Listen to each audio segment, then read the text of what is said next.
Bab 1161. Ishak dan mereka bertiga memandang Charlie yang bermandikan sinar matahari keemasan, dan mereka benar-benar terkejut dan tidak bisa berkata-kata. Hari ini mereka membalikan semua kesan mereka sebelumnya tentang Charlie. Charlie hari ini terlihat seperti dewa di mata mereka. Mereka tidak berani membayangkan bahwa Charlie dengan mudah membunuh 8 raja surgawi sendirian. Alih-alih terluka, dia juga memanggil guntur, menyebabkan longsoran salju dan langsung mengubur 8 raja surgawi. Selain itu, Charlie berada dalam longsoran salju dengan kekuatan penghancur seperti itu, dan dia tidak terluka. Melihat Charlie semakin dekat dan dekat, Liang tidak bisa menahan diri dan berlutut di salju dengan celepuk. Dia membungkuk pada Charlie yang menundukkan kepalanya, Mr. Wade, terimalah ibadah berikutnya. Dalam hidup ini, saya akan sujud dan menyembah Tuan Wade sendirian. Kemudian Tuan Orvel berlutut sambil berteriak, Mr. Wade, aku menghormatimu dalam hidup ini. Ishak berlutut di tanah dengan gemetar, dengan tangan ke atas dan ke bawah di tanah, Mr. menyeberang. Mulai hari ini, Anda adalah satu-satunya dewa di hati Ishak. Charlie berjalan ke arah mereka bertiga, tersenyum tipis, dan berkata, mulai sekarang, aku masih Charlie yang sama, atau menantu laki-laki Charlie yang tinggal. Tidak peduli apa pendapatmu tentang aku dan bagaimana kamu memperlakukanku, simpan di hatimu. Jangan beritahu siapapun apa yang terjadi hari ini. Setelah ketiganya mendengarkan, mereka berulang kali melakukan koutou. Charlie memandang Ishak dan berkata dengan serius, Ishak, terutama kamu tidak boleh memberitahu siapapun di keluarga Wade apa yang baru saja terjadi. Ishak memberikan ekspresi terkejut dan berkata, Mr. Wade jangan khawatir. Jika keluarga Wade bertanya tentang itu, saya akan mengatakan bahwa orang-orang ini mati karena longsoran salju. Charlie mengangguk dan berkata, itu bagus. Setelah mengatakan itu, dia berkata lagi, sepertinya ini satu-satunya jalan ke desa. Sekarang longsoran salju telah menutup jalan, Anda dapat menggunakan kekuatan keluarga Wade untuk segera memperbaiki jalan tersebut. Sebelum perbaikan selesai, helikopter harus datang untuk mengirimkan beberapa perbekalan yang diperlukan kepada penduduk desa. Jangan biarkan hal itu memengaruhi kehidupan normal mereka. Ishak segera berkata, Anda dapat yakin, Tuan Wade, saya akan menelepon untuk membuat pengaturan sekarang, dan pengaturan harus dibuat dengan benar. Charlie bersenandung, melihat jam, dan berkata, oh, sudah hampir jam 7. Istri saya tidak dapat menemukan saya dan seharusnya cemas, jadi segera kirim saya kembali. Saya tidak bisa membuat sarapan untuk istri saya pagi ini. Semua orang tercengang. Apakah ini masih Tuan Wade yang mengalahkan 8 Raja Surgawi barusan? Apakah ini masih Tuan Wade yang memanggil guntur langit untuk menyebabkan longsoran salju? Dia baru saja membunuh 8 Raja Surgawi dengan metode yang mendominasi, tetapi sekarang dia sangat kesal karena dia tidak bisa memasak untuk istrinya. Ishak adalah yang pertama bereaksi dan buru-buru berkata, Mr. Wade akan membawa kita ke bandara dengan helikopter, lalu kita akan terbang kembali ke Arrows Hill. Kami bisa mengantarmu pulang lebih dari 3 jam. Baik. Charlie mengangguk, cepat. Di bawah sinar matahari pagi, helikopter dengan cepat meninggalkan Gunung Changbai dan menuju bandara. Pada saat yang sama, media lokal menerima laporan tentang longsoran salju. Sementara media dan penduduk setempat menindaklanjuti, helikopter bantuan bencana Wade juga mulai terbang ke desa-desa di Gunung Changbai dengan membawa banyak persediaan. Saat ini, keluarga Wu, Penatua Wu, berbaring di ranjang yang sakit, masih menunggu kabar dari 8 Raja Surgawi. Dia tidak banyak tidur sepanjang malam tadi malam. Di satu sisi, itu karena ketidaknyamanan fisik, tetapi lebih karena dia merasa tidak nyaman. Sebelum fajar, Ragnar telah memanggil 8 Raja Surgawi, dan Lin Yuan memberitahunya bahwa mereka hampir sampai di tujuan. Bab 1162. Jadi keluarga Wu berpikir bahwa lain kali harus menjadi waktu bagi 8 Raja Surgawi untuk merebut orang, jadi mereka tidak berani repot. Melihat bahwa hampir 1 jam telah berlalu, Tuan Wu menghitung bahwa kekuatan 8 Raja Surgawi begitu kuat sehingga 1 jam seharusnya cukup bagi mereka untuk membunuh mereka semua, dan kemudian menyelamatkan ayah dan putranya. Jadi dia berkata kepada Ragnar, Ragnar, telepon Lin Yuan dan tanyakan bagaimana keadaannya. Baik. Ragnar segera mengangguk, mengeluarkan ponselnya dan menelepon Lin Yuan. Telepon berdering lama, tapi tidak ada yang menjawab. Dia membuka mulutnya dan berkata kepada Tuan Tuau, "Ayah, tidak ada yang menjawab, apakah mereka akan tetap berbisnis?" Tuan Wu mengangguk, "Itu mungkin, maka kami akan menunggu dengan sabar." 10 menit kemudian, Wu berkata lagi, "Ragnar, telepon Lin Yuan lagi." Ragnar segera mengikutinya. Tapi kali ini teleponnya masih belum bisa tersambung. Tuan Wu mengerutkan kening, itu tidak benar. Dengan kekuatan mereka, bagaimana bisa lama sekali? Beberapa pengawal kelas 2 hanyalah beberapa pengawal kelas 2. Bagi Tuan Lin Yuan dan yang lainnya, itu tidak menjadi masalah. Saya masih ingat saat itu. Ketika saya bertarung di kuartet, Tuan Lin Yuan mengikuti saya ke sarang lawan, dan 2 lusin orang lawan dibunuh olehnya dengan 1 batang dupa. Tingkat kekuatan ini benar-benar di luar imajinasi orang biasa. Ragnar menasihati, "Ayah, jangan khawatir. Gunung Changbai berada di lokasi terpencil, cuacanya dingin, dan tempat itu terisolasi dari belahan dunia lainnya. Situasi kecil seperti apa yang tidak akan menyebabkan ketidakrataan?" Penatua Wu mengangguk lembut, "Kalau begitu tunggu sebentar lagi." Setelah 10 menit berikutnya, Tuan Wu terus mendesak, "Ragnar, terus hubungi." Ragnar segera mengikutinya, tetapi tetap tidak ada perubahan.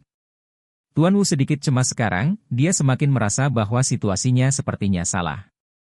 Karena itu, dia mendesak Ragnar untuk menelepon Lin Yuan berulang kali.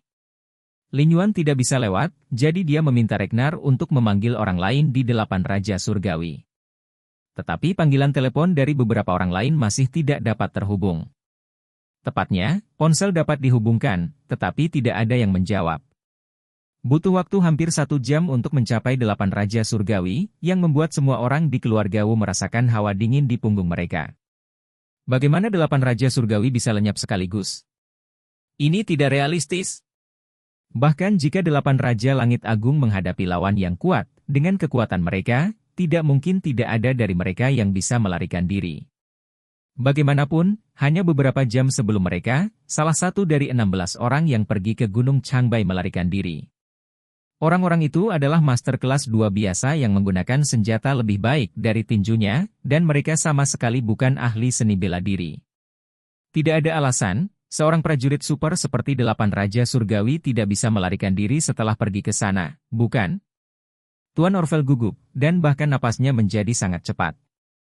Dia dengan kuat menggenggam tangan Ragnar, wajahnya pucat, dan dia berbisik kepadanya, "Tidak ada yang benar, kali ini benar-benar tidak benar." Ragnar hanya bisa membujuknya, "Ayah, jangan terlalu cemas, dan tunggu sebentar." Penatua Wu berkata dengan sungguh-sungguh, "Lin Yuan telah mengikuti saya selama bertahun-tahun dan tidak pernah berada dalam situasi seperti itu, jadi ada sesuatu yang salah kali ini. Saya bahkan curiga bahwa mereka mungkin mengalami kecelakaan." Bab 1163. Ketika Charlie naik pesawat dan kembali ke Aurous Hill dari Gunung Changbai, keluarga Wu sudah menjadi gila dengan tergesa-gesa. 8 Raja Surgawi bergegas ke Gunung Changbai dalam semalam, hanya untuk menyelamatkan ayah dan anak, tetapi dia tidak mengharapkan mereka pergi ke sana dan segera kehilangan kontak. Ragnar membuat panggilan telepon berulang kali, dan ponsel yang dia gunakan hampir mati, tetapi dia masih tidak bisa melalui ponsel apapun. Pada saat ini, ponselnya tiba-tiba menerima panggilan. Orang yang memanggilnya adalah orang yang melarikan diri dari Gunung Changbai tadi malam. Dia masih bersembunyi di kota Gunung Changbai saat ini. Dia berencana untuk menunggu sampai 8 Raja Langit Agung menang dan kembali dengan pesawat 8 Raja Surgawi Agung. Dia tidak menyangka bahwa dia tidak menunggu 8 Raja Surgawi, tetapi dia telah menunggu kabar buruk yang mencengangkan. Baru saja, stasiun TV lokal Gunung Changbai menyiarkan berita darurat. Kabar menyebutkan bahwa longsoran salju terjadi di kaki Gunung Changbai. Longsoran salju menyebabkan puluhan ribu ton salju keluar, menghancurkan jalan menuju gunung, dan juga 2 mobil dan 8 orang terkubur di bawah salju. Tim penyelamat lokal menggunakan peralatan penyelamat berskala besar untuk menggali 8 mayat tak sedap dipandang yang terkena salju. Setelah mendengar berita itu, dia segera memikirkan 8 Raja Surgawi. Karena dia tahu bahwa 8 Raja Surgawi mengendarai 2 kendaraan off-road ke gunung pagi ini. Tempat hantu itu tidak banyak penduduknya, dan itu bukan tempat wisata. Penduduk setempat sangat miskin dan sama sekali tidak mampu membeli kendaraan off-road. Turis di luar tidak suka pergi ke tempat-tempat terpencil, jadi jalan di sana pada dasarnya tidak dilalui. Saat penduduk setempat ingin keluar, mereka semua keluar dengan kereta kuda. Tidak ada kendaraan off-road. Jadi dia hampir bisa menyimpulkan bahwa 8 orang yang tewas dalam longsoran salju adalah 8 raja surgawi. Jadi, dia segera memberitahu Ragnar berita itu. Setelah Ragnar mendapat kabar tersebut, seluruh tubuhnya disambar petir. Butuh waktu lama baginya untuk pulih dari keterkejutannya. Kemudian dia melihat ayahnya yang cemas di ranjang sakit dan berkata dengan gemetar, "Ayah, orang-orangku baru saja memberitahuku bahwa ada longsoran salju di kaki Gunung Changbai. 2 mobil dan 8 orang terlibat di dalamnya. Ke-8 orang itu telah meninggal. Sangat mungkin bahwa mereka adalah 8 raja." Kakekku tiba-tiba sepertinya memukul jantungnya dengan palu yang berat, batuk beberapa kali, dan berseru, "Ini tidak mungkin, bagaimana bisa 8 raja surgawi mati dalam longsoran salju? Mereka semua adalah tuan." Ragnar menghela nafas dan bertanya, "Mengapa saya tidak membiarkan orang-orang saya pergi dan mengenali mayat, dan memeriksa apakah itu benar?" Penatua Wu tertegun sejenak, lalu mengangguk dan berkata, "Jika itu masalahnya, lihat." Claire bangun di pagi hari dan merasa sedikit terkejut saat dia tidak melihat bayangan Charlie. Dia menelepon Charlie dan menemukan bahwa telepon Charlie tidak dapat terhubung, yang membuatnya merasa sedikit aneh. Setelah lebih dari 3 tahun menikah, Charlie tidak pernah menghilang secara tak terduga. Dia biasa bangun di pagi hari dan tidak bisa melihatnya. Dia sedang berbelanja bahan makanan atau membuat sarapan. Tapi sekarang, dia tiba-tiba tidak bisa menghubunginya. Bab 1164. Dengan cemas menunggu sampai sekitar jam 10, Charlie masih belum bisa lewat, dan Claire mulai merasa sedikit khawatir. Apa yang dia pikirkan adalah bahwa Charlie telah berhubungan dekat dengan banyak orang besar selama periode terakhir, dan membantu banyak orang besar menonton Feng Shui, dan juga mengambil banyak uang dari orang-orang besar, bahkan villa kelas 1 Thompson ini.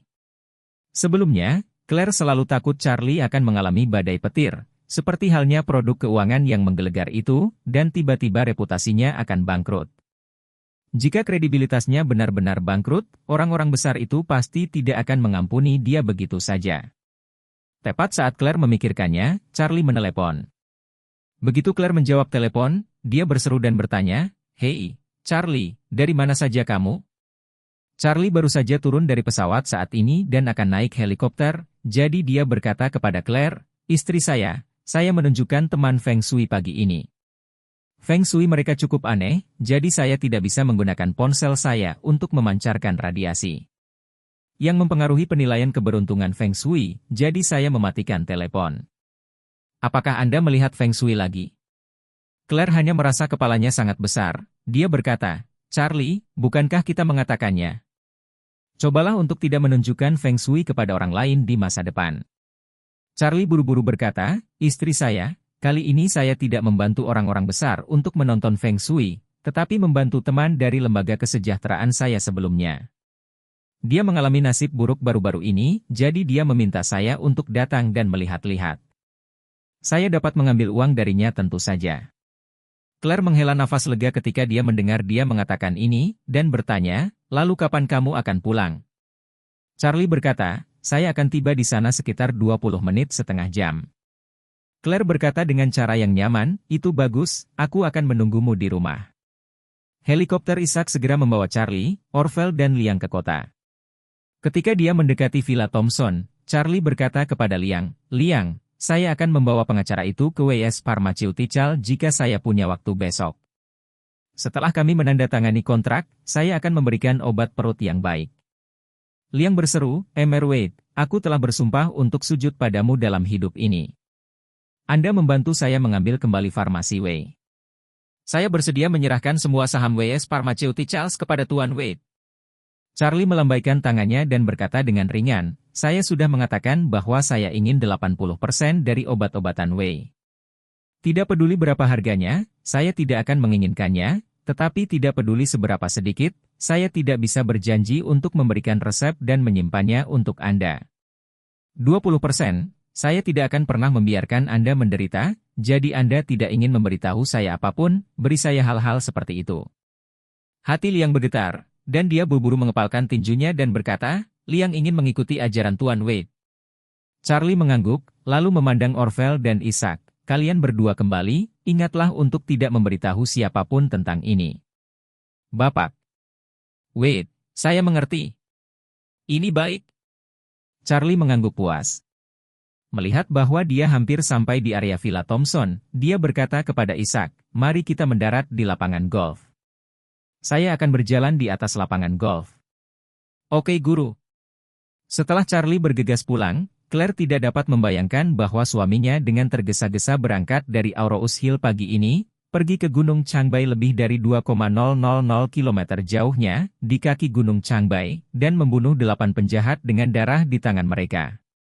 Karena kekuatan Charlie saat ini sangat kuat, dan stamina fisiknya bahkan lebih baik, jadi bahkan setelah melakukan lingkaran sebesar itu, dia tidak dapat melihat kelelahan sama sekali. Kebetulan sudah hampir waktunya untuk makan siang, jadi Claire membawanya ke kebun sayur di halaman dan dengan senang hati mengambil banyak bahan yang ingin dia makan di siang hari. Pada saat ini, pintu didorong terbuka, dan Elaine, ibu mertua Charlie, masuk diam-diam dari luar dengan kruk. Bab 1165. Melihat Elaine berjalan ke halaman dengan kruk, dia membawa tas bahu besar, yang menonjol ke dalam. Charlie merasa ibu mertuanya pasti tidak melakukan hal yang baik. Claire menatapnya dengan heran dan bertanya, Bu, kemana kamu pergi pagi-pagi? Aku belum melihatmu. Elaine tertawa dan berkata, saya pergi ke pasar grosir dan membeli sesuatu. Claire menyalahkan, Bu, kamu belum menambatkan kakimu, kenapa kamu berlarian? Tidak masalah. Elaine melambaikan tangannya dan berkata dengan acuh tak acuh, jangan berpikir tidak nyaman bagi saya untuk menggunakan kruk, tapi saya sudah sangat terbiasa sekarang, dan kaki saya tidak sakit, dan kruk sedikit melelahkan tapi tidak apa-apa. Claire bertanya lagi, Bu, kamu membeli sekantong besar barang apa? Apakah kamu kelelahan? Aku akan menahannya untukmu. Elaine tersenyum dan berkata, saya tidak lelah, semuanya adalah topi, tidak masalah. Topi? Claire bahkan lebih bingung. Bu, mengapa ibu membeli begitu banyak topi? Ada tidak kurang dari selusin topi di dalam tas besar. Elaine menyeringai dan membuka resleting ranselnya. Claire dan Charlie sama-sama memandang mereka, hanya untuk menemukan bahwa ransel itu penuh dengan warna hijau zamrud. Elaine mengulurkan tangan saat ini dan mengeluarkan beberapa topi berbeda dari dalam, yang semuanya berwarna hijau asli tanpa kecuali. Claire tercengang dan bertanya, Bu, kenapa kamu membeli begitu banyak topi hijau? Siapa yang akan memakai topi semacam ini? Elaine tertawa dan berkata, saya membeli 20 macam topi hijau, bukan untuk dipakai, tapi untuk digantung di balkon. Anda tidak menonton video nenek Anda dan keluarga di rumah sakit. DMN Noah itu sebenarnya memakai topi hijau oleh Horia. Bagaimana saya bisa membiarkan dia melakukan hal yang lucu? Kebetulan rumah mereka dapat melihat teras kamar saya, dan saya akan menggantung semua topi ini di sisi teras menghadap rumah mereka. Aku akan memberitahu Nuh untuk melihat 20 topi hijau ini setiap hari, dan dia akan sangat bahagia. Claire berkata dengan tercengang, Bu, mengapa ibu mengalami masalah dengan paman seperti ini? Dia sudah cukup menderita. Cukup. Elaine berkata dengan marah, kamu tidak tahu betapa sombongnya dia dulu, betapa buruknya dia terhadap keluarga kita, dan sekarang akhirnya meraih pegangannya, maka aku tidak akan menertawakannya sampai mati. Charlie menggelengkan kepalanya tanpa daya. Di antaranya, kemampuan menyiksa Elaine memang langka di dunia. Nuh sudah cukup menjijikkan. Jika dia bisa melihat 20 topi hijau di teras sebelah setiap hari, suasana hatinya pasti sangat menyakitkan. Diperkirakan Elaine bisa memikirkan penyiksaan semacam ini. Claire merasa ini tidak pantas, dan ingin membujuk Elaine, tetapi Elaine tidak mendengarkannya sama sekali, dan langsung masuk ke villa. Setelah kembali ke kamar, hal pertama yang dia lakukan adalah pergi ke teras dan menggantungkan 20 topi hijau di samping satu sama lain, semuanya menghadap ke villa keluarga Wilson. Dengan 20 topi hijau melambai tertiup angin, gambaran ini benar-benar berbeda dan masam. Sejak keluar dari rumah sakit, Noah sudah berpisah dengan Horia. Alasan perpisahan tersebut tentu saja karena ia tidak lagi memiliki perasaan terhadap Horia di dalam hatinya. Dan dia merasa Horia terlalu kotor. Kalau bukan karena permintaan Ragnar, dia akan menceraikannya sejak lama, dan bahkan jika dia tidak melalui prosedur perceraian, dia akan mengusirnya dari rumah. Tapi sekarang setelah Ragnar telah membuat tanda untuk Horiah, Nuh tentu saja tidak berani untuk tidak mematuhinya. Tapi Anda tidak bisa bercerai. Pemisahan selalu mungkin, bukan? Jadi dia mengantar Horiah ke kamar tidur di lantai pertama.